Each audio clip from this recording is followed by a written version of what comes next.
Olá, meus amigos, olá, minhas amigas do Legislação Integrada. Aqui quem fala é o professor Bruno Valente e nossa conversa de hoje é sobre o informativo de número 1074 do STF. Antes de começar, fica aquele convite de sempre para você que vem sempre aqui, mas ainda não está inscrito no nosso canal, seja no Spotify, Deezer, Apple Podcasts, Google Podcasts ou no YouTube. Não deixa de ativar o sininho para ficar sabendo de todas as novidades, nem de curtir, compartilhar, comentar e enviar para aquele amigo que também pode se interessar por esse conteúdo. Não deixa de nos seguir no Instagram, @legislação_integrada. E o convite mais importante de todos, corre para aproveitar a Black Friday do Clube da Lei. Acesse legislaçãointegrada.com.br. Lá você vai ter a oportunidade de acessar uma oferta super especial que só vale até o fim do mês de novembro, onde você adquire o plano anual por apenas R$ 237. Gente, é só R$ 20 a mais do que o plano semestral, ou seja, um ano inteiro de acesso a todos os nossos planos de leitura, materiais atualizados semanalmente e tudo aquilo que você precisa para um estudo organizado e atualizado de lei seca e jurisprudência. Então, vem fazer parte do nosso clube que eu te aguardo. Sem mais delongas, vamos para o primeiro julgado do dia. O primeiro julgado do dia foi inserido na Constituição Federal e o destaque ficou da seguinte forma: a exigência de diploma de nível superior, promovida por legislação estadual para o cargo de perito técnico de polícia, que anteriormente tinha nível médio como requisito de escolaridade, não viola o princípio do concurso público, nem as normas constitucionais sobre competência legislativa. Então vamos lá. A Lei 11.370 de 2009, do Estado da Bahia, passou a prever a necessidade de curso superior para todas as carreiras da Polícia Civil, inclusive para a carreira, referente ao cargo de perito técnico de polícia. E aí, a lei pode alterar essa questão da escolaridade? O primeiro concurso, o concurso do ano de 2002, por exemplo, pode exigir nível médio e sai um concurso novo no ano de 2010, alguns anos depois, e exige nível superior. Isso é possível? É perfeitamente possível. A lei pode sim alterar os requisitos para ingresso no cargo. E isso não traz nenhum tipo de violação ao princípio do concurso público, porque aqui se trata de uma mera reestruturação da administração. Porque qual era a argumentação aqui? Era de que, ao trazer esse requisito diferente, se estava, na verdade, alterando o cargo público, trazendo uma espécie de progressão funcional por derivação ou algo do tipo, algo que de fato seria vedado, né? Você não pode modificar uma determinada carreira de um cargo público para outro. Então, por exemplo, o indivíduo ele é técnico de determinado tribunal. Ele não pode ascender funcionalmente para o cargo de analista, ele tem que ascender dentro do cargo dele. Esse tipo de transição de um cargo para outro é vedado. Mas aqui não foi nada disso. O que aconteceu aqui foi simplesmente uma reestruturação. Passou-se a exigir daqueles que estavam entrando daqui para frente nível superior. E quanto a isso, não há nenhum problema. Outra questão aqui também foi a nomenclatura, perito técnico de polícia. E se entendeu também que não existia nenhum problema nessa nomenclatura, então a lei foi declarada constitucional.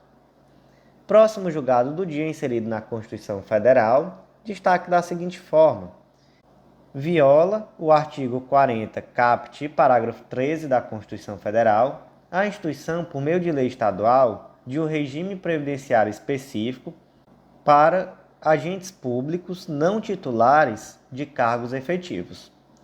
Aqui se trata da Lei Complementar Estadual 125 de 2019 do Estado do Pará, que ela permitiu, em síntese, que fosse criado um regime próprio de previdência social para servidores não titulares de cargo efetivo.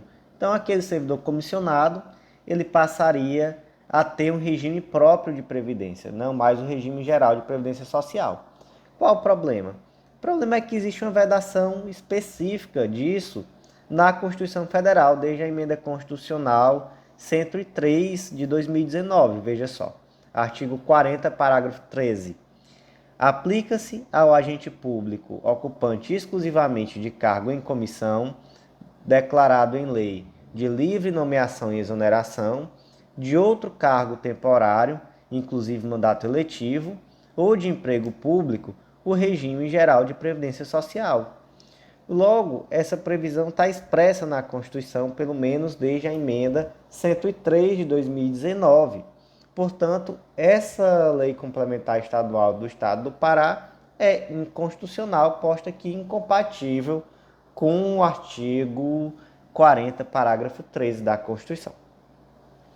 Próximo julgado do dia, inserido também na Constituição Federal, destaque da seguinte forma: é inconstitucional norma de Constituição Estadual, oriunda de iniciativa parlamentar, que disponha sobre a nomeação pelo governador do Estado de ocupante do cargo de diretor-geral da Polícia Civil a partir de lista tríplice elaborada pelo Conselho Superior. Em resumo, essa lei do Estado de Rondônia trouxe requisitos para a nomeação do cargo de diretor-geral da Polícia Civil e, dentre esses requisitos, trouxe a necessidade de elaboração de uma lista tríplice pelo Conselho Superior de Polícia e a necessidade de obediência dessa lista tríplice pelo governador, que deveria escolher um desses três apontados pela lista. Até aí ok, né? Parece legal, mas o problema é que essa lei precisaria ter tido a iniciativa do governador do estado. Por simetria, veja só aqui o que diz o artigo 61, parágrafo 1º, inciso 2. Aí eu vou ler especificamente as alíneas C e E. São de iniciativa privativa do Presidente da República as leis que disponham sobre servidores públicos da União e territórios, seu regime jurídico, provimento de cargos, veja só, provimento de cargos, estabilidade e aposentadoria. Criação e extinção de ministérios e órgãos da administração pública, observado o disposto no artigo 84, inciso 6º.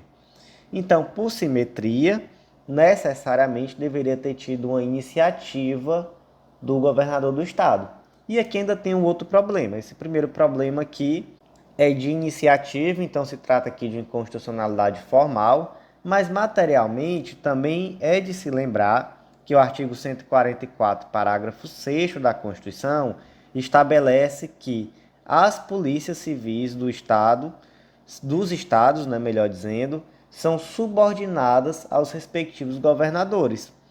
Logo, a atribuição desse tipo de autonomia ao Conselho Superior acaba se mostrando inconstitucional, porque restringe o poder de escolha do chefe do executivo. E existe aqui uma relação de subordinação. Então, materialmente, também existe uma inconstitucionalidade. Próximo julgado do dia, inserido também na Constituição Federal, destaque da seguinte forma: a resolução número 23.714 de 2022 do TSE, que dispõe sobre o enfrentamento à desinformação atentatória à integridade do processo eleitoral, não exorbita o âmbito de sua competência normativa e tampouco impõe censura ou restrição a meio de comunicação ou linha editorial da mídia impressa ou eletrônica. O que dizia essa resolução número 23.714 de 2022? Ela trazia mecanismos para conter a desinformação ali nesse período eleitoral de 2022, que, enfim, era um grande problema posto, né? A disseminação de notícias falsas, de informações inverídicas. E diante daquele contexto, o TSE precisou de mecanismos para evitar que essas notícias tomassem dimensões maiores. Então, era necessário que houvesse um controle mais rápido para a retirada de informações falsas, já que o efeito prático disso, naturalmente, seria um efeito eleitoral. E se tentou conter esse efeito eleitoral das notícias falsas. E o que essa resolução trazia? Era algo até bem simples. Ela dizia, olha, a partir do momento que o TSE determinar a retirada de um conteúdo, caso venha qualquer notícia semelhante a esse, é possível a extensão dessa decisão também a esses outros veículos de mídia. E aí, nesse momento em que essa decisão for estendida, é possível aplicar inclusive uma multa que vai de 100 mil a 150 mil por hora de descumprimento. Então, Veja só, a mídia A publicou uma determinada notícia inverídica. Fake news mesmo, assim, total. O TSE foi lá e mandou tirar. A empresa B, a revista B, foi lá e publicou. Não vai ser necessário um novo processo até a determinação da retirada também desse conteúdo. Vai ser possível estender essa decisão para mandar tirar também. Além disso, houve uma proibição de qualquer tipo de publicidade paga entre 48 horas anteriores e 24 horas posteriores à eleição.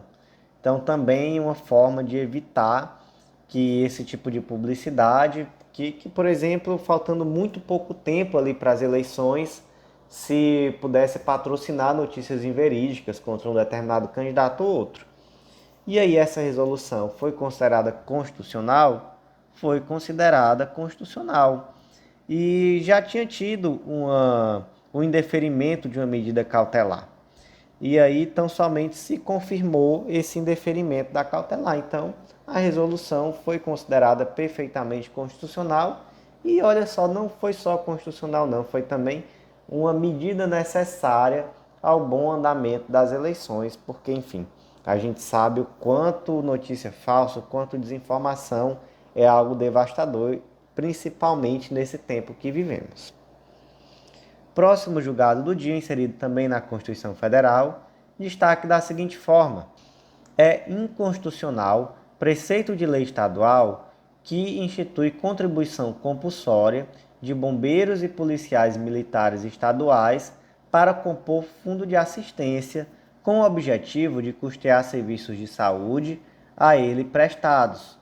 Contudo, o legislador estadual pode estabelecer contribuição facultativa com o aludido fim. Vamos lá. A Lei número 2578 de 2012 do Tocantins trouxe uma contribuição de 0,5% do subsídio dos policiais militares ativos e inativos para a composição de um fundo. Qual era o objetivo desse fundo? Qual era o objetivo desse fundo? Era custear a assistência a esses policiais. E aí, essa contribuição, ela é constitucional? E a resposta é não, ela não é constitucional. Qual é a natureza jurídica desse desconto? Isso aqui é um tributo, né? É um tributo. De que espécie? Isso aqui, esse 0,5%, é uma contribuição social de intervenção no domínio econômico e de interesse de categorias profissionais. Está lá no artigo 149. Só que o que o artigo 149 da Constituição diz? Que compete exclusivamente à União instituir contribuições sociais de intervenção no domínio econômico e de interesse das categorias profissionais econômicas, como instrumento de sua atuação nas respectivas áreas, e aí segue o dispositivo. Então veja só, criou-se aqui uma contribuição social que só poderia ter sido criada pela União, por conta da competência exclusiva prevista lá no artigo 149. Agora, se fosse uma contribuição facultativa, aí existe tributo facultativo? Não existe, né? Não seria uma contribuição social. Então, aí facultativo, ok. A pessoa pode ir lá e dizer, olha, eu não quero que desconte. Ok, nenhum problema. O que não pode é dessa forma que estava previsto, na imperativo, até porque se tratava ali de uma espécie tributária que é vedada ao Estado instituir. Próximo julgado do dia, inserido na Constituição Federal também, destaque da seguinte forma: é formalmente inconstitucional lei federal que determina a todos os entes federados, mantenedores de regimes próprios de previdência social, a realização de reajustes na mesma data em índice em que se der o reacerto dos benefícios do regime geral, excetuados os beneficiados pela garantia da paridade. O que a Lei 11.784 de 2008 disse? Essa lei federal, ela disse que todos os entes mantenedores de regime próprio de previdência vão ter que realizar reajustes na mesma data e índice que se der o reajuste do benefício geral de previdência. E aí, naturalmente, ele exclui aqueles servidores aposentados que são beneficiados pela paridade. Porque aí, se tem paridade, o reajuste vai ser de acordo com com os reajustes que quem está na ativa recebe. Então, quem tem paridade, sempre que o servidor ativo recebe reajuste, o aposentado com paridade também recebe. Só que qual é o problema aqui? É que esse dispositivo ele fere a autonomia tanto administrativa como financeira dos entes federados. Está lá no artigo 24, gente. 24, inciso 12, parágrafo 1º. Compete à União, os Estados e DF legislar concorrentemente sobre previdência social, proteção e defesa da saúde. Aí, parágrafo 1º. No âmbito da legislação concorrente, a competência da União limitar-se-á a estabelecer normas gerais. Então, nesse caso aqui, não há o estabelecimento de uma norma geral. Existe aqui, na verdade, o estabelecimento de uma previsão que vai adentrar na própria autonomia financeira, orçamentária, administrativa dos demais entes federados. Isso é possível? Isso não é. Então, vamos declarar a lei inconstitucional? Não. Vamos dar aqui só uma interpretação conforme a Constituição? Para dizer o quê? Para dizer que, olha, essa lei se aplica só à União. Então, a União, de fato, todos os regimes próprios de previdência vão precisar reajustar pelo menos no mesmo índice e na mesma data que o regime geral. Legal. Estados e municípios. Não, é Estado e município, cada um faz sua própria lei, cada um rege da forma que entender correto. Próximo julgado do dia, inserido na Lei número 7347 de 83, Lei da Ação Civil Pública, e se trata aqui de uma tese de repercussão geral, é o tema 104. A tese ficou da seguinte forma: em ação civil pública proposta pelo Ministério Público do Trabalho em face de empresa estatal, com o propósito de invalidar a contratação irregular de pessoal, não é cabível o ingresso no polo passivo da causa de todos os empregados atingidos, mas é indispensável sua representação pelo sindicato da categoria. Então vamos lá. O MP propôs uma ação civil pública em face de uma empresa estatal para quê? Para invalidar a contratação irregular de pessoal.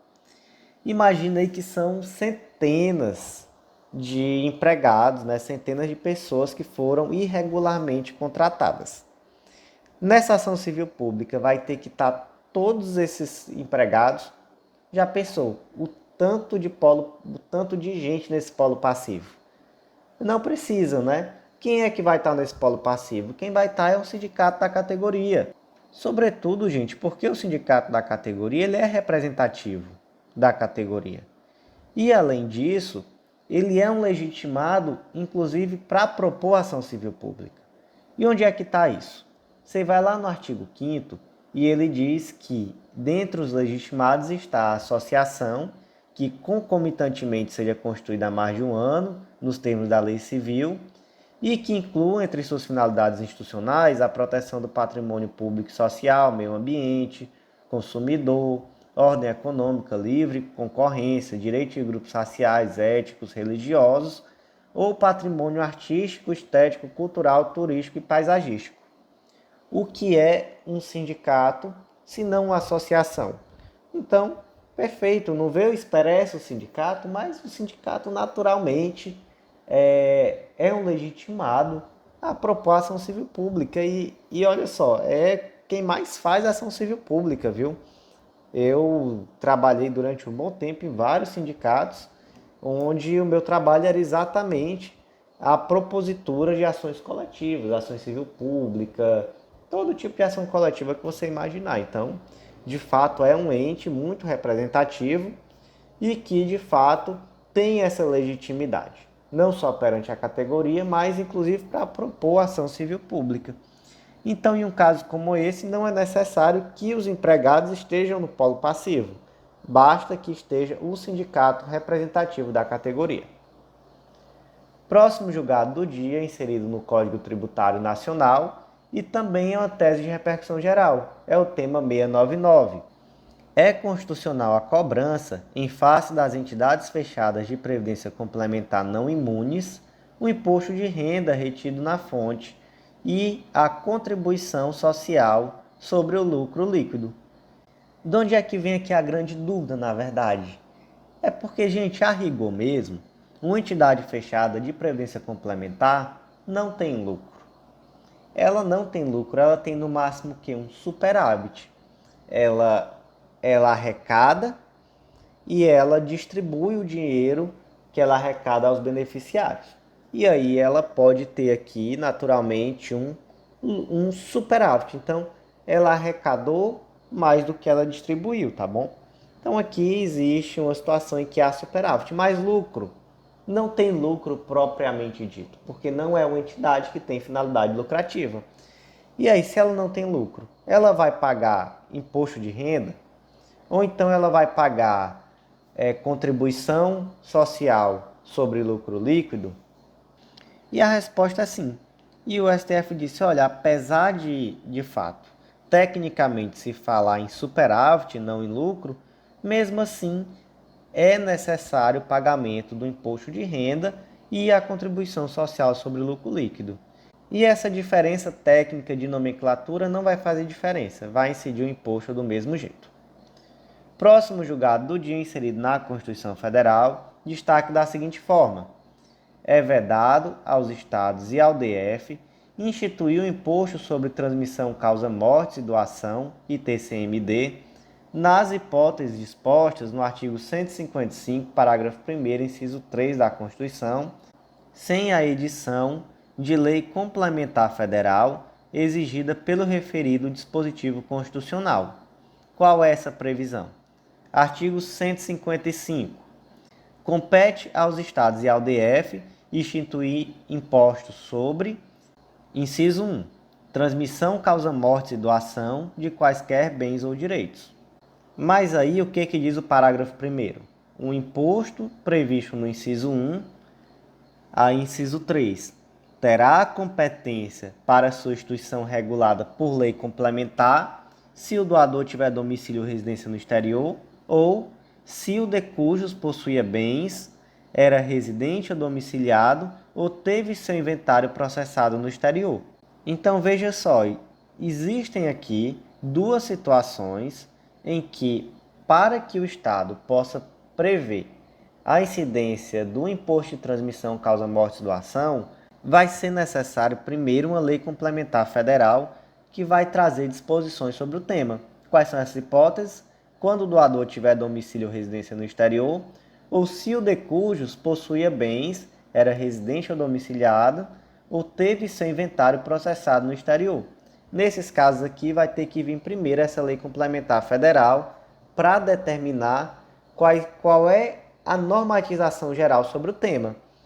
Aí você pergunta, e se o Estado passar à frente e fizer ele mesmo uma lei sobre o tema? Essa lei é constitucional?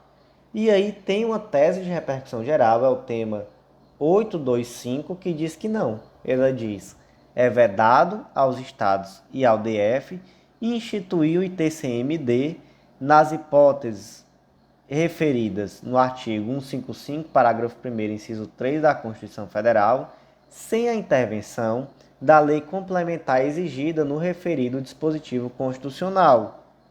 E aí é bom que se diga também o quê? Que o STF ele reconheceu a omissão do legislador e ele deu um prazo para que essa lei federal, essa lei complementar federal seja editada. E até por isso, nesse caso aqui, dessa lei estadual, que era do estado de Alagoas, houve uma modulação de efeitos. Então, essa decisão ela só tem eficácia a partir do acórdão, da publicação do acórdão, melhor dizendo, que foi lá em 20 de 4 de 2021. No caso aqui, o acórdão a que ele se refere, no RE 851-108, é exatamente aquela tese que a gente leu. É a tese de repercussão geral, tema 825. A publicação ocorreu em 20 de 4 de 2021. E a modulação também ressalva eventuais questões judiciais, ações judiciais que estejam pendentes de conclusão e até mesmo, inclusive, e aqui uma das questões de maior importância, a necessidade de averiguação se houve bitributação. Então, com todas essas ressalvas, mas a lei foi julgada inconstitucional. E o último julgado do dia vai ser lido tão somente aqui o destaque. O Decreto Presidencial 10.540 de 2020, que estabelece prazo para que os entes federados promovam a adequação necessária para a integração ao sistema de publicidade de dados, estabelecida na Lei Complementar 156 de 2016, com padrão mínimo de transparência e qualidade, não ofende os princípios da legalidade, da separação dos poderes, da reserva de lei complementar, da publicidade, da eficiência e da impessoalidade. Então, meus amigos, por hoje foi isso. Eu agradeço muito a você que ouviu até o final. Não deixe de curtir, compartilhar, comentar, enviar para aquele amigo. E não deixa também de acessar nosso site, legislaçãointegrada.com.br, e de vir fazer parte do nosso clube de membros, do Clube da Lei. Aproveita a oferta de Black Friday que está acabando e é uma oportunidade super especial para você vir finalmente fazer parte do nosso clube. Meus amigos, eu aguardo vocês no nosso próximo podcast. Até lá!